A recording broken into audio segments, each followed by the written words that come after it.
it can feel like life is happening to us, like we are being subjected to life. The centre of experience being buffered around by events, feelings, other people.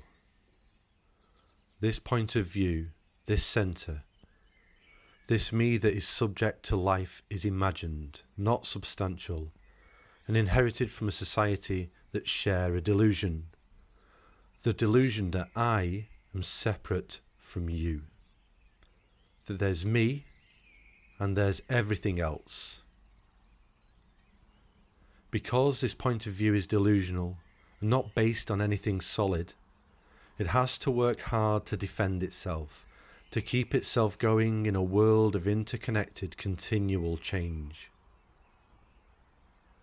We build foundations in our minds to shore ourselves up, and these foundations are beliefs, apparent views about life that combine together to create a worldview. We tell ourselves that if I have a clear worldview based on the most accurate information with strong beliefs, I will be safe, secure, self-assured. These beliefs range from gross to subtle, from obvious to almost hidden, but every last one of them is of the same nature, self-referential thought.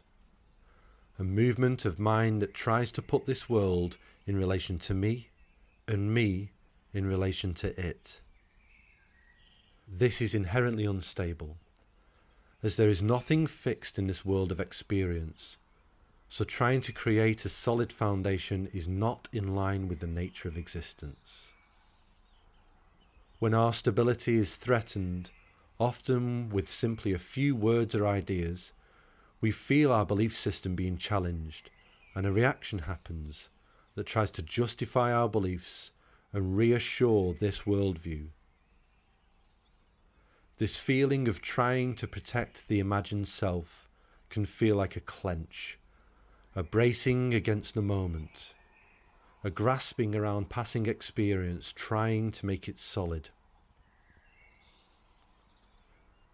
If we are able to simply feel that clench, the initial pulling away from experience into the mind to form a point of view, we begin to gain access to the root of our suffering.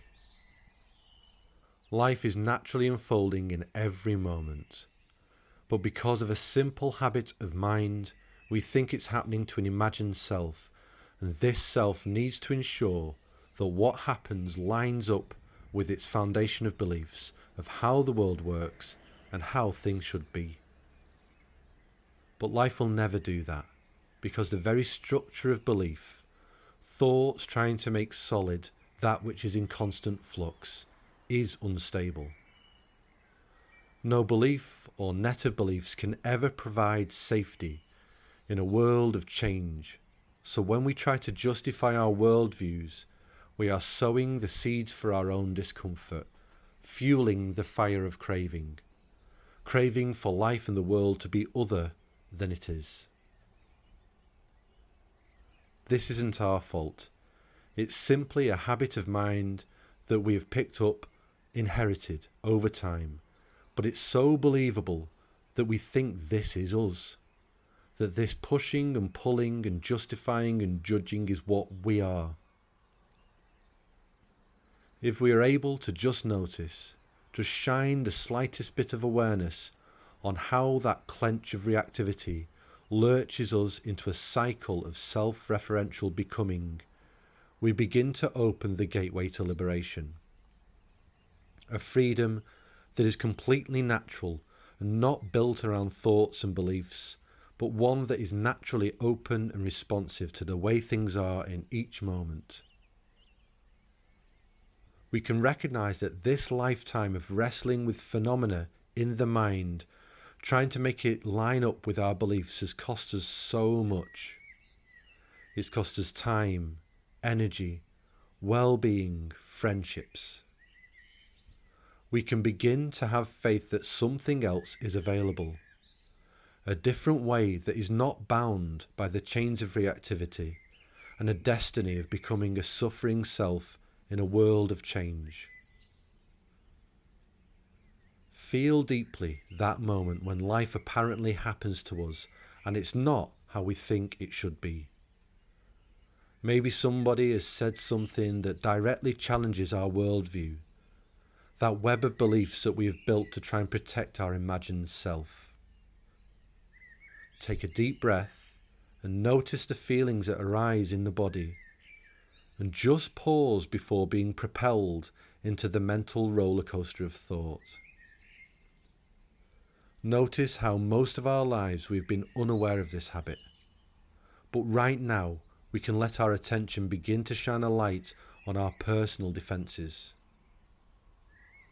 There is freedom here, in this gap of feeling and acting, a gateless gate of knowing that leads us ever deeper into this moment. Life has never been happening to us. We have never been subjected to this. This unfolding life in each moment is what we are without any separation. We are all of life happening.